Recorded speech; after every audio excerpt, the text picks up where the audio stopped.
dan fungsi yang real. Makna yang real, nyata, difahami, dialami, dirasakan, dan diamalkan oleh masyarakat muslim. Studi tentang beragam fenomena. Jadi Living Quran itu studi tentang ragam fenomena atau ragam praktek atau ragam kenyataan terkait Al-Quran yang dipraktekkan oleh komunitas atau fakta sosial yang berhubungan dengan kehadiran Al-Quran dalam sebuah kelompok masyarakat tertentu, atau tidak hanya masyarakat tertentu, ya bisa jadi individu yang dipraktekkan olehnya kemudian diikuti banyak orang yang kemudian diaplikasikan dalam kehidupan sehari-hari. Ada fenomena tertentu Al-Quran nanti dijadikan objek kajian, dijadikan ritual-ritual tertentu. Al-Quran terkait kalimat-kalimatnya atau ayat-ayat tertentu dijadikan obat-obatan, dijadikan pelindung, dijadikan hizib atau dijadikan jimat yang lain-lain sebagainya. Itu kemudian penelitian yang seperti itu nanti kita anggap atau kita kategorikan sebagai penelitian Living Quran. Yang selanjutnya nomor 4, respon sosial atau realitas terhadap Al-Quran, baik itu Al-Quran dilihat sebagai sumber ilmu, pelindung, hiasan, dan lain sebagainya. Ya. Jadi kalau Al-Quran dijadikan sumber ilmu, pelindung, hiasan, dan lain-lain sebagainya, ada ritualnya, ada realita, ada realnya, ada realitasnya, dan yang bisa kita teliti, yang kita bisa amati, itu nanti pengamatan kita, penelitian kita itu nanti termasuk daripada penelitian kajian Living Quran. Jadi ada proses atau ada realita tahfidz atau realita tahsinul qiraah atau realita pengobatan dengan menggunakan metode media dengan menggunakan media Al-Quran, itu bisa kita teliti dan dijadikan kajian Living Quran. Jadi respon sosial atau realitasnya terhadap Al-Quran, realitas sosial terhadap Al-Quran. Apa saja, bisa jadi juga kajian tafsir nanti bisa, kan, tetapi yang diteliti bukan tafsirnya, tapi realitas kajian tafsir Al-Quran. Itu juga bisa dijadikan kajian Living Quran. Jadi jangan bingung.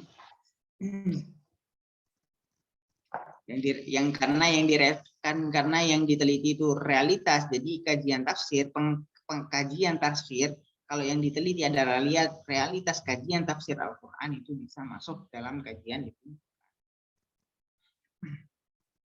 Beda kalau yang diteliti nanti adalah tafsirnya dan atau mufassirnya, itu baru tidak bisa dimasukkan kajian Living Quran, tapi masuknya adalah kajian tafsir. Seperti teori atau perempuan di dalam tafsir Al-Misbah semisal, itu kajian tafsir, ya. Beda kalau realitas atau respon masyarakat terhadap kajian tafsir ini di tempat A itu baru bisa masuk penelitian tafsir penelitian Living Quran.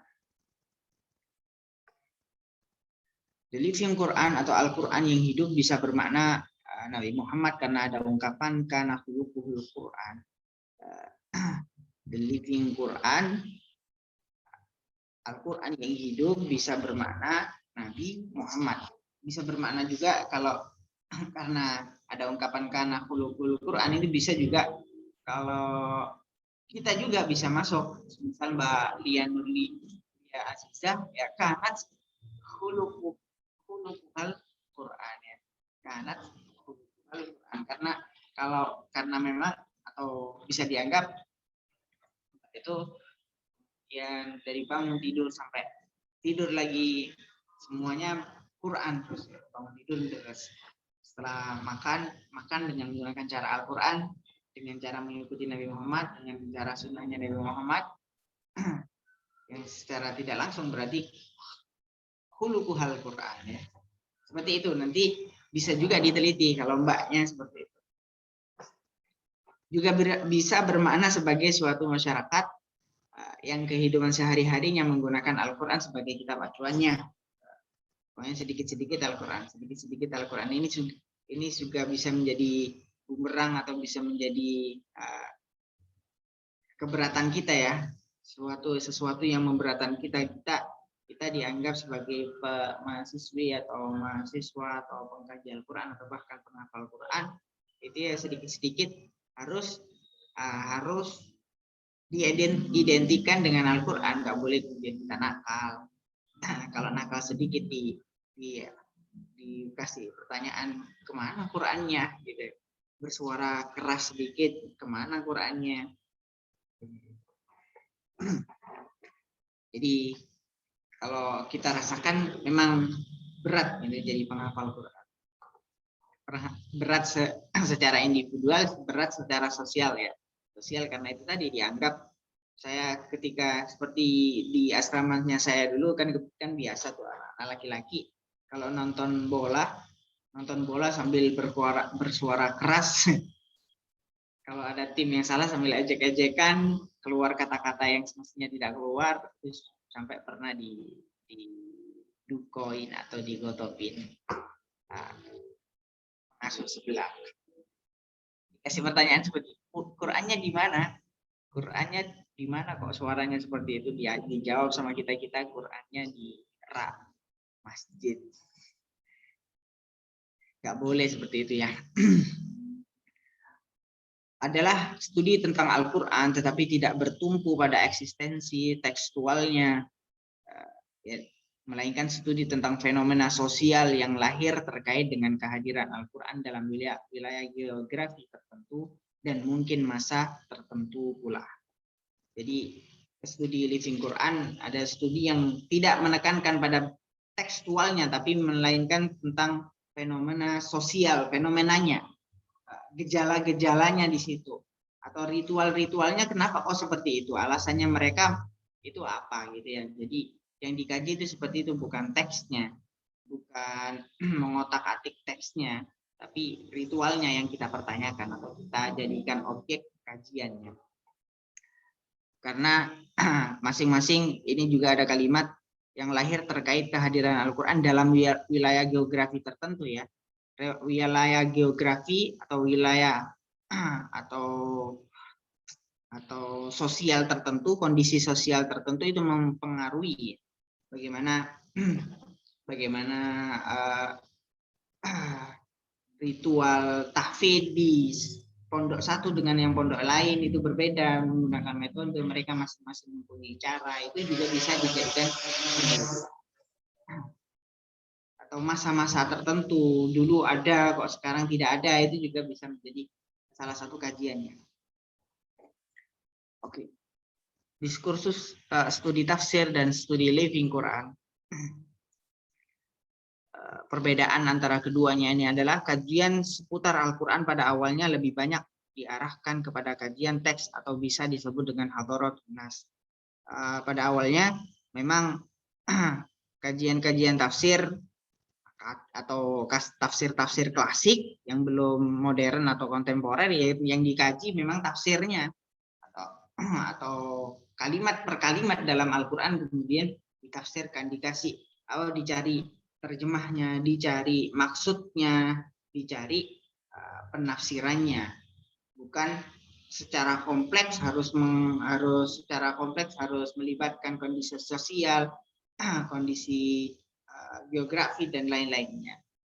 Beda kalau sudah sudah lambat laut kemudian berkembang pada respon masyarakat terhadap Al-Quran yang disebut sebagai Living Quran, itu mengekor atau munculnya belakangan di zaman modern atau kontemporer ini, karena penafsirannya kemudian sedikit-sedikit berbeda.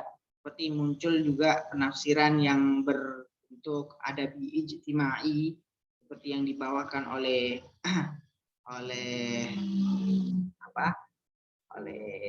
Muhammad Abduh dan Rashid Ridho. Itu kan kalau adabi ijtimai berarti sosial kemasyarakatan. Jadi penafsirannya sedikit banyak dipengaruhi oleh kondisi sosial masyarakat yang waktu itu. Jadi mungkin kalimatnya akan lebih panjang, lebih kompleks lagi yang diteliti atau yang di perangkat-perangkat yang mempengaruhi produk penafsirannya itu makin menjadi banyak. Itu ya salah satunya juga kemudian muncul Living Quran ini, Living Quran atau penafsiran yang menjadikan objek penafsirannya adalah respon masyarakatnya, bukan hadaratun nas. Studi Living Quran memberi paradigma yang baru bagi pengembangan kajian Al-Quran yang lebih kompleks dan kontemporer. Ya.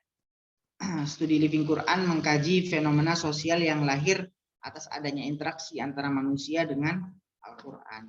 Jadi titik beratnya atau titik perbedaan daripada kajian tafsir dan studi Living Quran adalah kalau studi tafsir itu hadaratun nas, sedangkan Living Quran itu adalah kondisi sosial atau prakteknya, kondisi sosial nanti atau prakteknya atau ritualnya yang kita teliti. Dan juga pasti nanti melibatkan kalau fenomena tafsir misal tafsir ya yang dijadikan objek ya atau pengasuh pondok misal, atau kemudian murid, bisa juga wali murid dan masyarakat sekitar. Misal seperti itu. Kita jadikan dijadikan sumber data, diwawancarai. Nanti muncul di pertemuan selanjutnya ya bagaimana cara melakukan penelitian etnografis atau penelitian di Living Quran. Itu harus turun ke lapangan.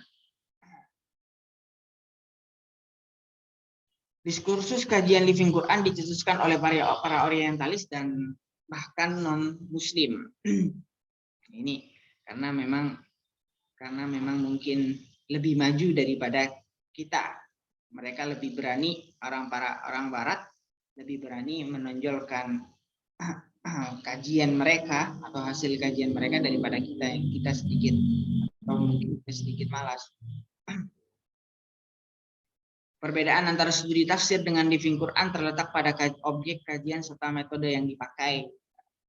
Kalau studi tafsir mengkaji tekstual Al-Quran serta berbagai penafsirannya Al-Quran dengan menggunakan ilmu Al-Quran dan tafsir seperti nasih mansukh, sababun nuzul, al-wujuh wan nadhair, munasabat dan lain-lain sebagainya. Kalau studi Living Quran ini sedikit lebih rumit, menggunakan metode atau metode-metode atau teori-teori yang lebih ribet, atau bukannya ribet, cuma memang sedikit berbeda, seperti menggunakan sosiologi, teori sosiologi atau antropologi yang lebih kompleks nantinya.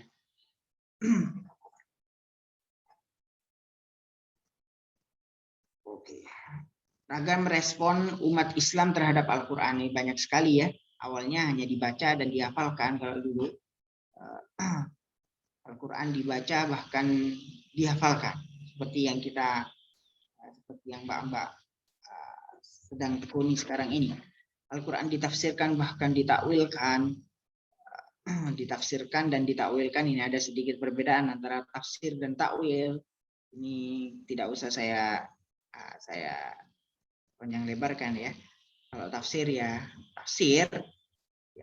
apa adanya, lafaz itu kemudian ditafsirkan, dijelaskan, sedangkan ditakwilkan itu dijelaskan dengan menggunakan atau diarahkan kepada hal lain yang mestinya tidak dikandung oleh lafaz itu. Tapi meskipun itu harus ada hubungannya ya.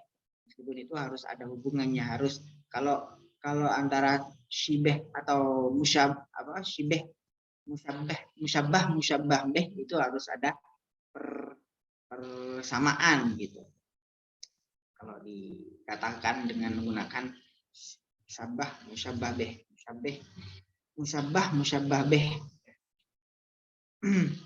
dan wajah syabahnya harus ada wajah syabahnya. Dijadikan hiasan rumah, madrasah, masjid dan lain-lain sebagainya. ayat-ayat tertentu dibacakan dalam momen-momen tertentu. Misal kalau butuh ketika istrinya mengandung dibacakan surat-surat tertentu, surat Yusuf, atau ketika yasinan, ketika malam Jumat, atau wakian sebelum masuk kelas di salah satu pondok, atau salah satu madrasah, atau lain-lainnya. Ayat-ayat tertentu itu dibaca dalam momen-momen. Bacaan diperindah dan dijadikan musabaqah. Kalau yang ini banyak sekali dilakukan oleh Mbak. Dijadikan jimat pelindung, seperti banyak sekali kalau di Jawa Timur banyak sekali. Di salah satu pondok menjadikan ayat Al-Quran sebagai pelindung, dibaca, ditulis dalam kertas, nanti kertasnya dilarutkan dalam minuman, diminum, supaya jadi pelindung dan jimat ya.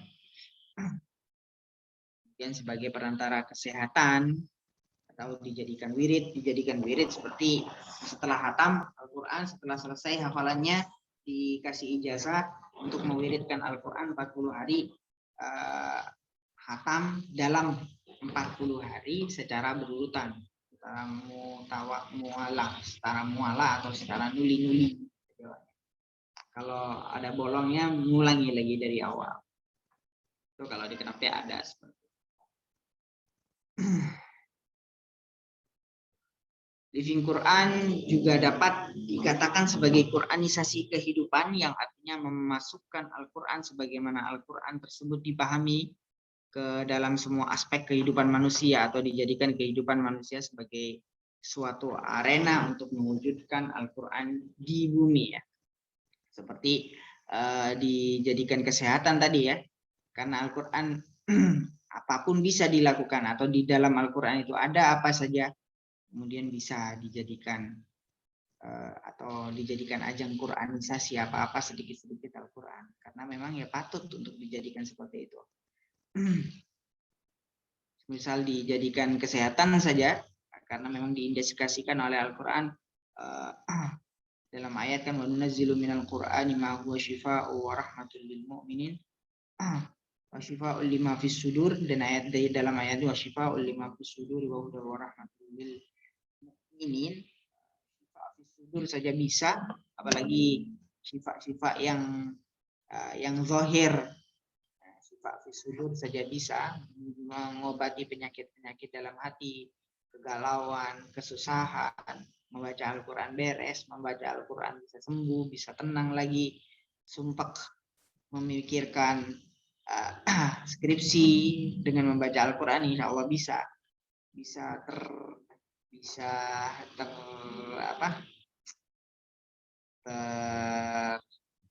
tercerahkan untuk memilih tema.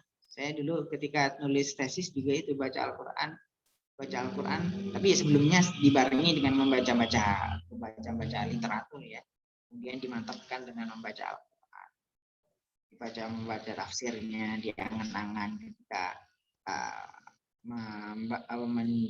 membaca ayat yang kita maksudkan nantinya, sampai Al-Qurannya dilipat-lipat, oh ini ayat ini yang menjelaskan tema kita, seperti itu. Makin mantaplah lagi nanti penelitiannya.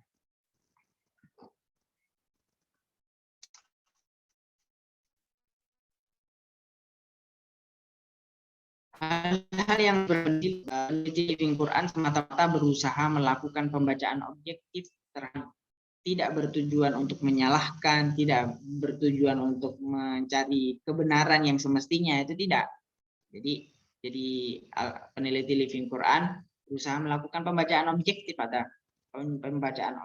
terhadap fenomena keagamaan langsung terkait Al-Quran. Kita tidak boleh kemudian ini salah, ini tidak salah, ini yang benar, gitu tidak.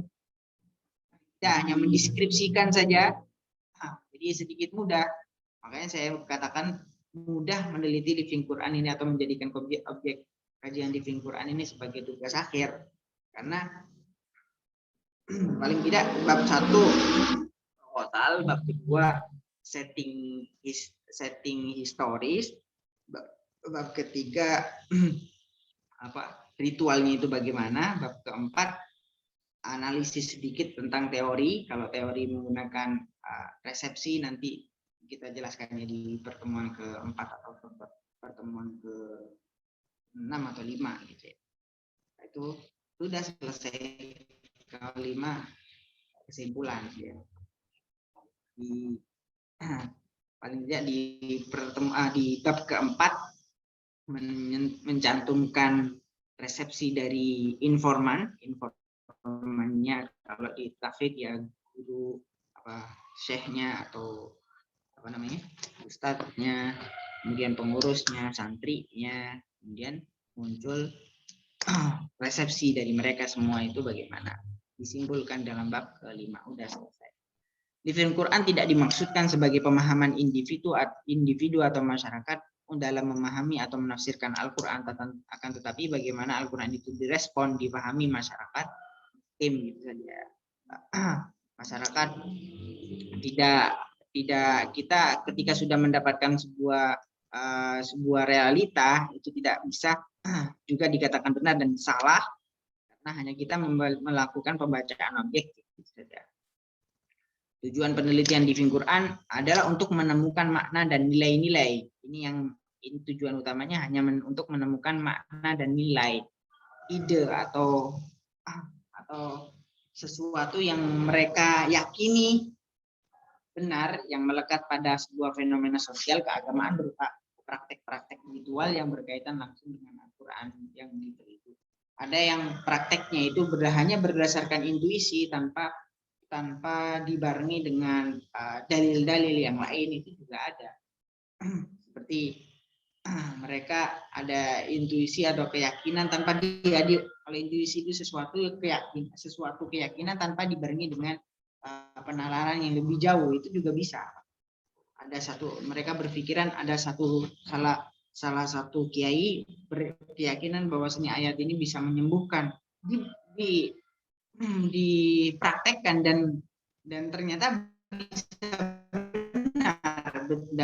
bisa benar juga ketika dipraktekkan untuk penyembuhan. Itu juga bisa juga dijadikan kajian di Quran.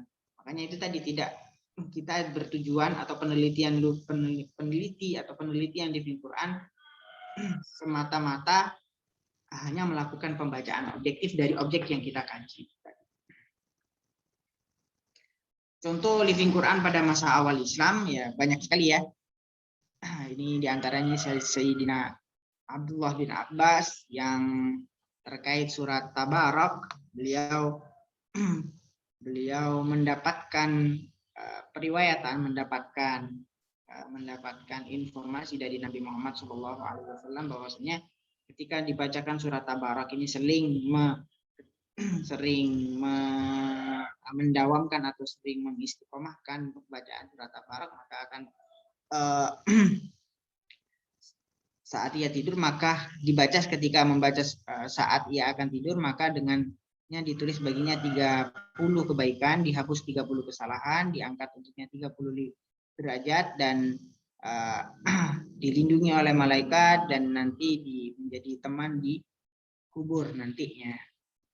Itu salah satu contoh ya.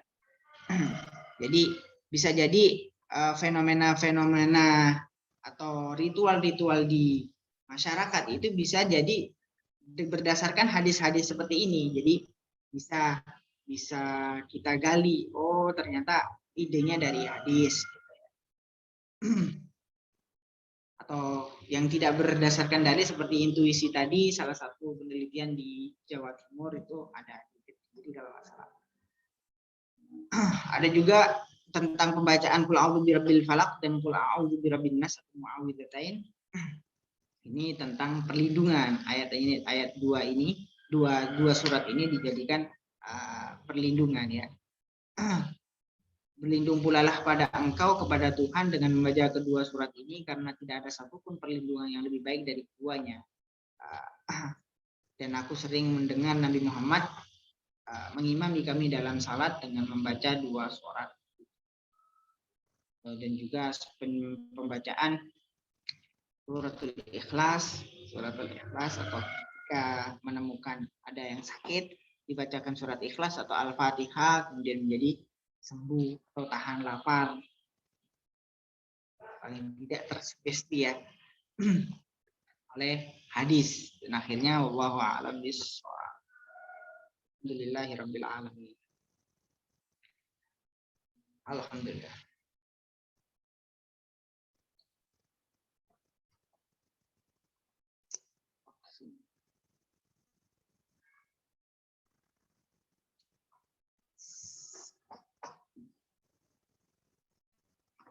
Silakan, ada pertanyaan, Mbak?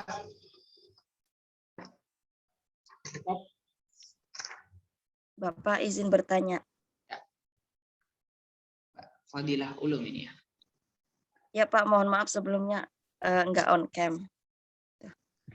Pak, jadi pertanyaan saya, sebenarnya Living Quran itu kan sudah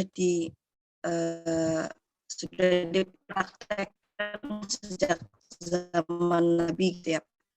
Cuma kan ada di slide itu yang melakukan kajian Living Quran pertama kali dicetuskan oleh para orientalis. Berarti istilahnya saja Pak yang bentuk dicetuskan. Kajian Living Quran ya Pak ya. Kalau contoh Living Quran itu sudah dari dulu, sedangkan bentuk kajian Living Quran itu dicetuskan oleh orientalis. Bentuk kajiannya yang bentuk kajiannya melibatkan penelitian sosiologis dan antropologis itu dicetuskan oleh zaman-zaman belakangan ini ya, modern kontemporer yang kebetulan dicetuskan oleh orang orientalis atau non muslim. Orientalis itu orang barat yang mengkaji ketimuran, atau orang non muslim yang mengkaji keislaman, baik orangnya maupun kitab sucinya, karena memang mereka menganggap pengkajian terhadap Quran, kajian terhadap ketimuran itu mereka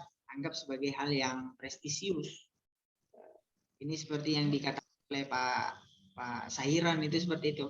Karena kebetulan beliau sekolahnya di barat, mereka menganggap dan mereka bersemangat dalam mengkaji Al-Quran. Yes. Karena itu sepatutnya kita juga berbangga, apalagi bisa belajar di IIKI sebagai gudangnya kiraah, gudangnya Qoriah ya. Kalau Qori mungkin dari PT IIKI.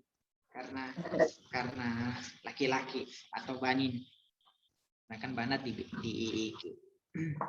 begitu Mbak. Jadi kajiannya itu baru muncul, kajian tentang living Quran atau praktek-praktek terhadap Al-Quran itu baru muncul di akhir-akhir ini atau zaman modern kontemporer ini. Terima kasih banyak Pak. Ya.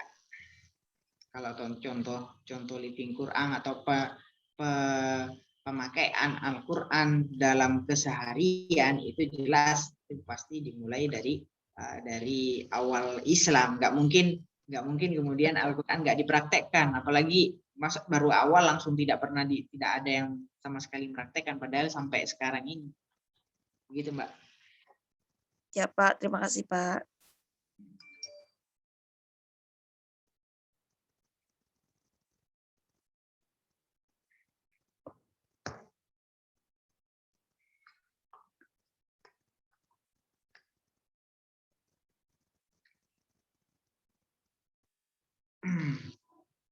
Saya tampilkannya slide tentang riwayat-riwayat tentang terkait living Quran itu bisa jadi itu tadi ya, bisa jadi praktek living Quran di masyarakat itu diilhami oleh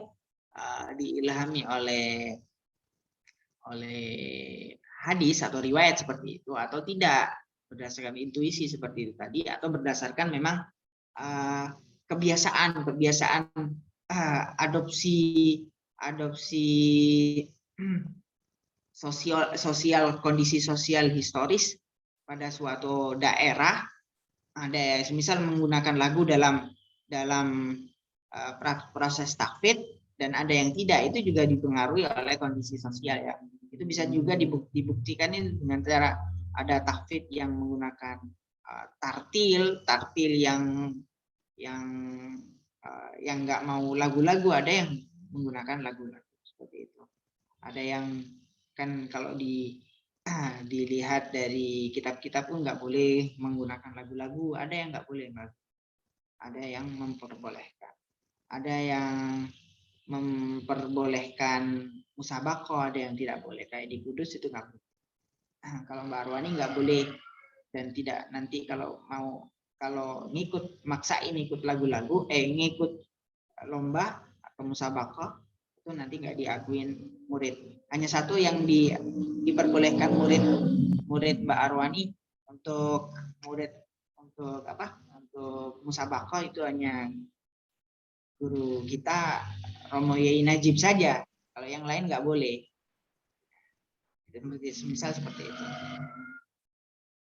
Ya, karena dulu ada selebaran. Kayak saya di Langitan, kebetulan guru saya itu alumni Yambo. Guru saya itu nggak diizinin lomba. Sedangkan Romo Yai sama-sama dari Kudus, sama-sama alumni Barwani, tapi beliau dibolehkan. Jadi saya bisa saja ngikut berpartisipasi di lomba, atau kalau saya memberatkan di Langitan ya nggak boleh. Karena saya juga belajar sama Romo.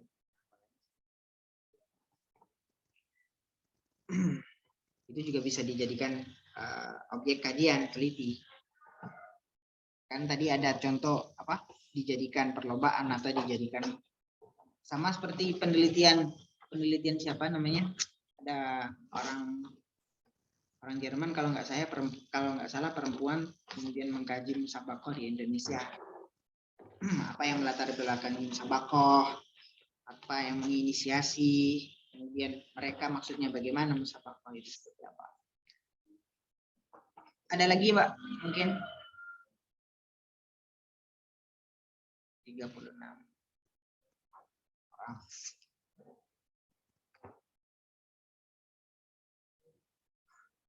Isti. Saya coba ulangi ya. RP Nurjannah ada nggak? Hadir, Pak. RP Nurjannah. Kenapa nggak nyalain kamera? Malu? Hadir. Kalau Fadila Ulum tadi tanya. Fatimah Ainan Salsabila. Hadir, Bapak.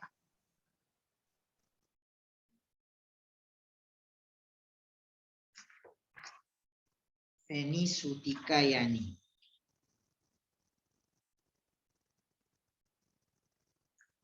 Feni Sutikayani Susasi. Hadir, Pak.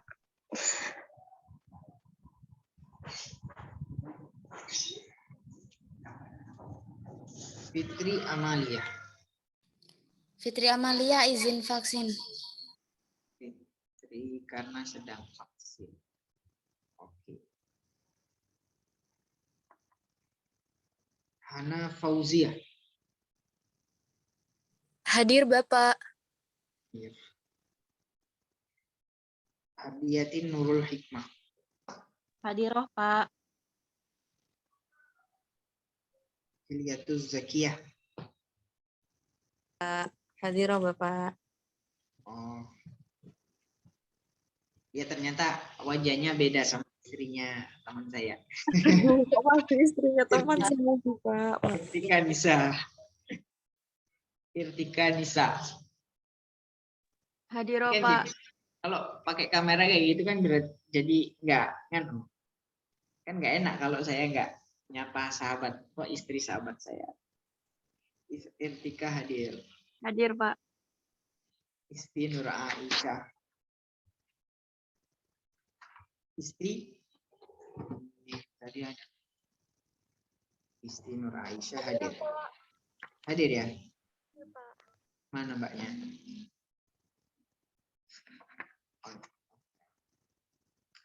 Khafifatul Aisyah.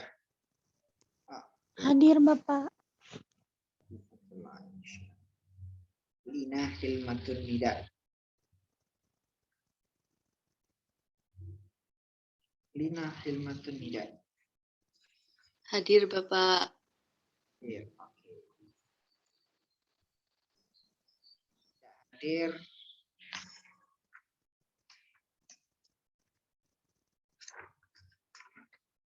Yang tidak hadir cuma yang izin. Fitri Amalia vaksin. Yuk, ada lagi pertanyaan, Mbak? Allah Akbar. 36 orang.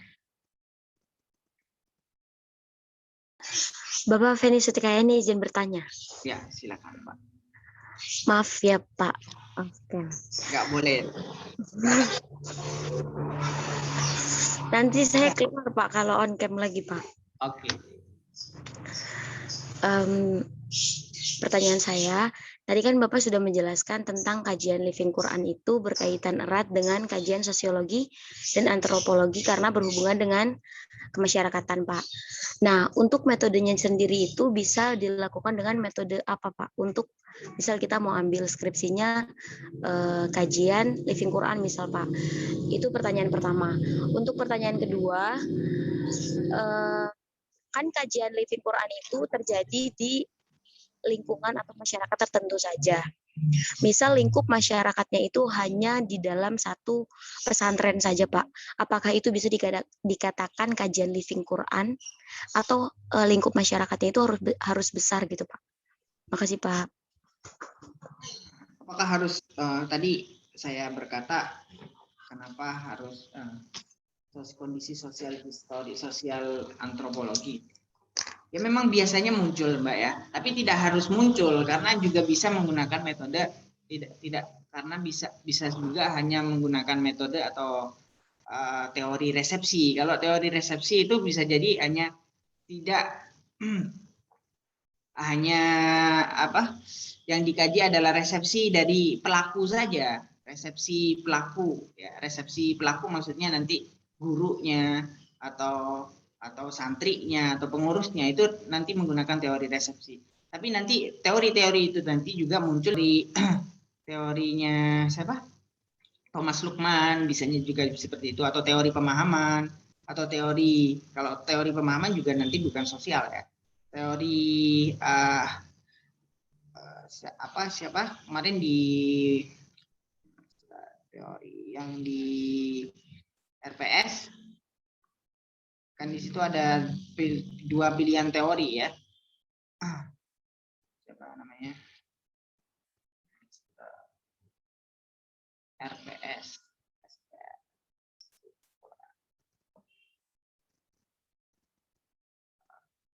Jadi tidak harus menggunakan teori resepsi, teori sosiologi dan antropologi meskipun yang dikaji nanti kondisi sosial kemasyarakatan, tapi tidak seperti itu juga. Bisa juga menggunakan teori resepsi.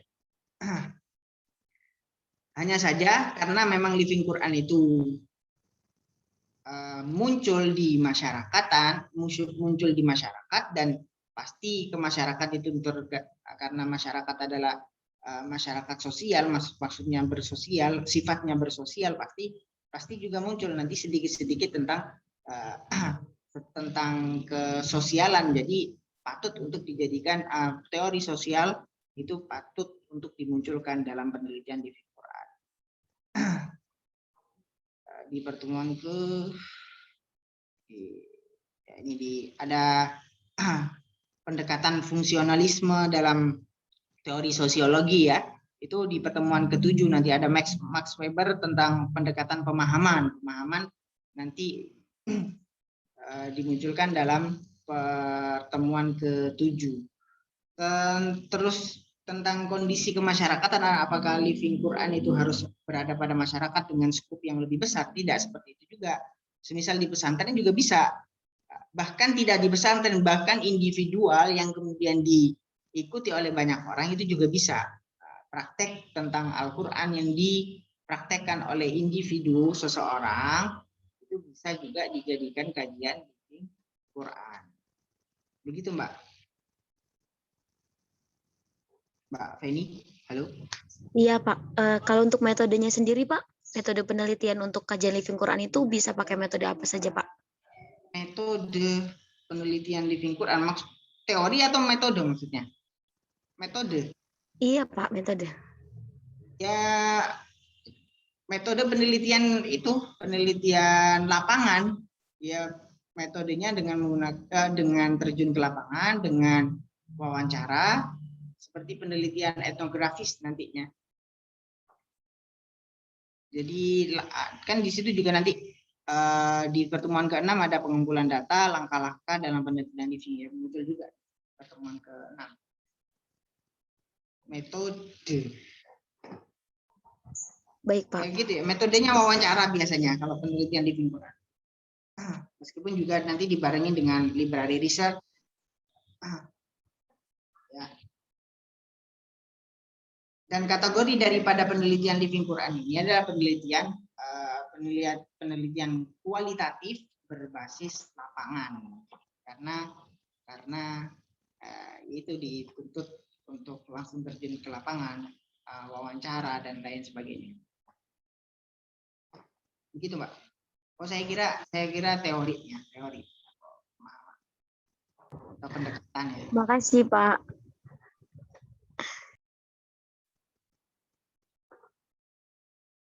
Tentang nanti teori-teori yang bisa dipakai di penelitian living Quran itu ya nanti muncul di pertemuan ke-7 itu ya, Mbak ya. Pemahaman pendekatan sosiologi dalam pengkajian living Quran, di antaranya nanti ada Emil Durkheim dan Max Weber.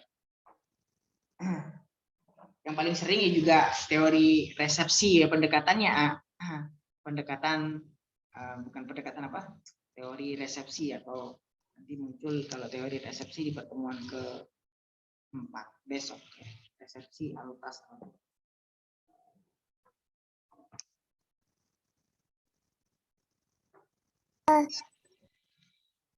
Ya, ada lagi Mbak Fahma Mutia, Fatmah Mutia.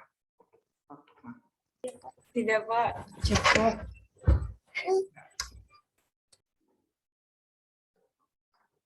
Enggak, sambil ngomong kayaknya ini. Pencet, Pak. Oke.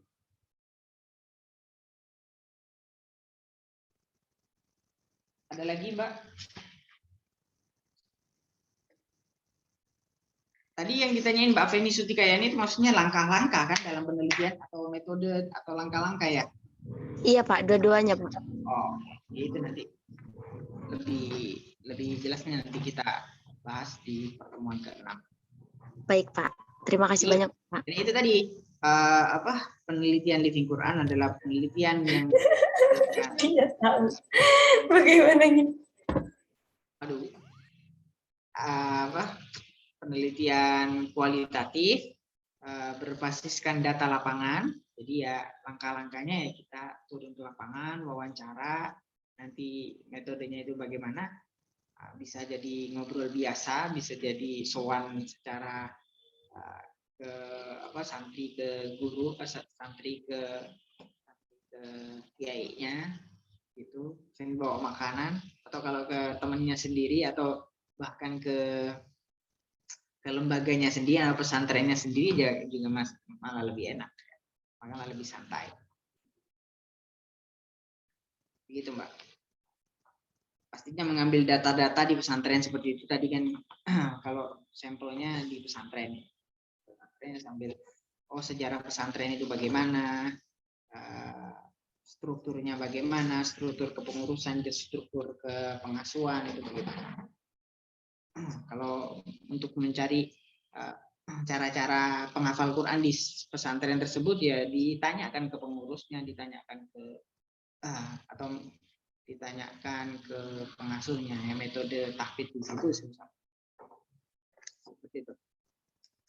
Kalau tentang teori bisa menggunakan teori resepsi, bisa menggunakan teori sosiologi, atau teori pemahaman tadi ya, pendekatan pemahaman atau pendekatan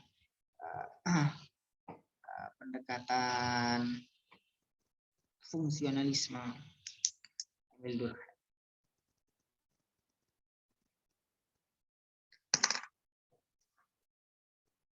Ada lagi?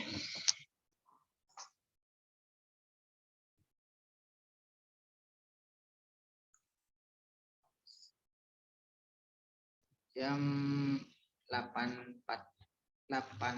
Kita akhirin di 8.40 lah. 45 atau 40.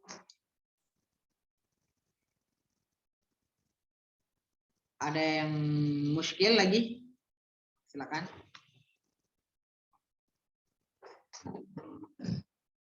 Cukup?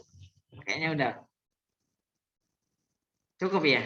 Kalau Mbak Fahma Mutia langsung mantul-mantul. Kelihatan. Pak, insya Allah. Cukup ya? Cukup, Bapak, insya Allah. Cukup ya? Ya, cukup. Alhamdulillah. Kita ketemu lagi minggu depan. Mbak, siapa yang presentasi besok nih? Sudah mulai menyusun. Besok tentang memahami respon masyarakat Arab ya. Masyarakat Arab, kondisi masyarakat Arab pada waktu itu dan terkait kondisi kejahiliannya mereka mungkin lebih banyak muncul itu. Kemudian respon masyarakat Arab pada Al-Quran ketika diturunkan belum lengkap, dan respon masyarakat Arab pasca Al-Quran ketika Al-Quran sudah turun lengkap. Ya, tentang yukhrijuhum minadh dhulumati ila nur, banyak jahilnya, banyak kesesatannya, banyak kegelapannya menuju ke cahaya Islam. Oke ya. Silakan dibuat makalahnya. Terserah pakai PPT atau enggak, terserah. Enggak apa-apa. Kalau pakai PPT bagus, enggak pakai PPT juga bagus. Santai. Oke, saya kira seperti itu. Saya mohon maaf kalau ada kurang-kurangnya. Kita ketemu lagi minggu depan. Mudah-mudahan sehat semua, makin lengkap, makin semangat, makin tercerahkan. Wa'afu minkum. Wassalamualaikum warahmatullahi wabarakatuh. Waalaikumsalam warahmatullahi wabarakatuh. Terima kasih, Pak. Terima kasih, Bapak.